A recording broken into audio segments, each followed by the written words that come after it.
Kung ikaw ay mommy, tapos may toddler ka na gusto mong turuan yung baby mo, pero nahahasilan ka sa mga ganitong klase ng buhok kasi nga isa-isa, tapos ang kalat, tapos kailangan mo pang kumpletuhin lahat-lahat, tapos i-explain mo pa sa kanila isa-isa, ay guys, mga mami, Diyos ko, panoorin nyo itong video ko. So, may nakita ko dito kasi sa TikTok na intelligence book. Tapos, kapag tinap mo siya, like for example, tinap mo yung apple, magsasalita talaga yung book. Nung una, hindi ako naniwala. So, chinek ko siya. Tapos, hindi ako makapaniwala din dahil 249 pesos lang siya, guys. Basta ganun something, hindi lalagpas ng 300.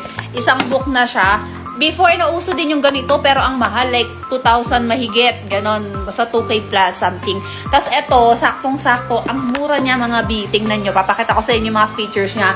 Hindi to sponsored guys, ang ganda lang talaga, ang ganda, like, makakatulong sa mga babies nito. So, ganito yung itsura niya mga mami. Meron siyang box. Tapos pag open nyo, ayan, hindi nyo na kailangan bumili ng isa-isa na to. Guys, ang mahal din ng ganito. Tapos, hassle pa, kalat. So, eto guys, papakita ko sa inyo yung features, something like that. Intelligence book, maging Einstein yung mga anak nyo, char. So, pag open nyo, ayan, meron ng letters, ayan, A, B, C, D, E, F, G, hanggang Z. Ayan, numbers, ayan, meron na rin mga fruits, animals, mga vehicles, type of vehicles, ayan, mga persons, mga driver, or whatever, something like that. Ayan, yung mga musical instrument, whatever. Ayan, tapos may mga kanta-kanta pa dyan, magiging singer yung mga anak nyo. So, ayan, meron din yung mga head and shoulders, ano to? Dandruff. So, ayan, marami talagang matututunan yung mga kids nyo. At, wait lang, ito yung talagang bet na bet ko dito. Tapos, mga B, pipindutin nyo lang tong button na to. So, mapapansin nyo sa gilid, meron parang naka-arrow na ganyan na hands. Doon nyo siya pipindutin. So, for example, andito tayo sa page ng mga vehicles. Pipindutin nyo muna to.